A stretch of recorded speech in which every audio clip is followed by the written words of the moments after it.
Femur is the longest and strongest bone of the body. It forms the skeleton of the thigh and is about 45 centimeters long. It forms the hip joint at the upper end and knee joint at the lower end. Femur comprises upper end, shaft and a lower end. The upper rounded head directed upwards, medially and forwards. It contains a fossa or a fovea. It is followed by a neck and a greater trochanter and a lesser trochanter. Neck is limited anteriorly by the intertrochanteric line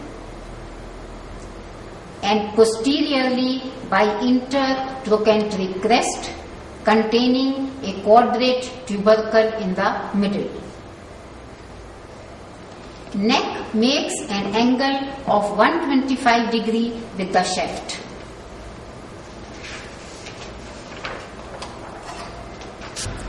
The neck makes an angle of 125 degree with the shaft. This line shows the long axis of femur. The other line shows the long axis of neck, and the angle made between the two is 125 degrees. The angle is less in the female because the femora are more oblique as the pelvis is wide. Neck comprises an upper border and a lower concave border. This concave border is strengthened by a thickening of bone called the calcar femoralis. The lesser trochanter. This is a traction epiphysis on the medial and posterior aspect of the neck. The greater trochanter. This is also a traction epiphysis. It consists of an anterior surface, a lateral surface crossed by an oblique ridge, medial surface with a deep trochanteric fossa, and an upper border with an apex.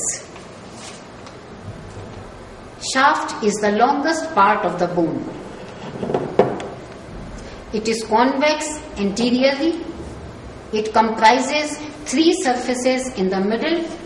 These are convex anterior, medial, and lateral. The borders are ill-defined medial and lateral borders. The posterior border is called linea aspera.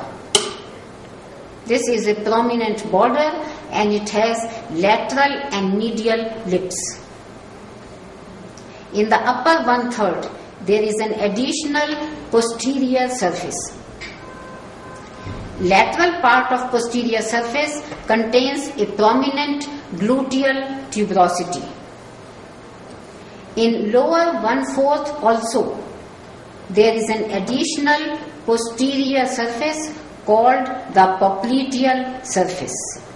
Along its medial border is medial supracondylar ridge and an adductor tubercle. Along lateral border of popliteal surface is lateral supracondylar ridge. The lower end comprises two large condyles. Lateral condyle is more in line with the shaft. Medial condyle is larger and is placed at an angle to the shaft. The condyles are united in front but are separated by an intercondylar notch posteriorly. On the lateral surface of lateral condyle is a lateral epicondyle. Below the epicondyle is a groove, the popliteal groove. A muscular impression is present on the posterior superior surface of lateral epicondyle. medial condyle. The medial condyle on its medial surface shows a pointed projection, the medial epicondyle. Posterior superior to medial epicondyle is the adductor tubercle. The articular surface of the two condyles are divided into patellar and tibial parts. The patellar surface extends more on the lateral condyle. Tibial surfaces cover the inferior and posterior surfaces of both condyles. The site identification. Head is above and larger lower end is below. The lower end is medial compared to the upper end. The bone is placed obliquely. The greater trochanter is laterally placed in the upper part. Convex surface of the shaft is anteriorly placed.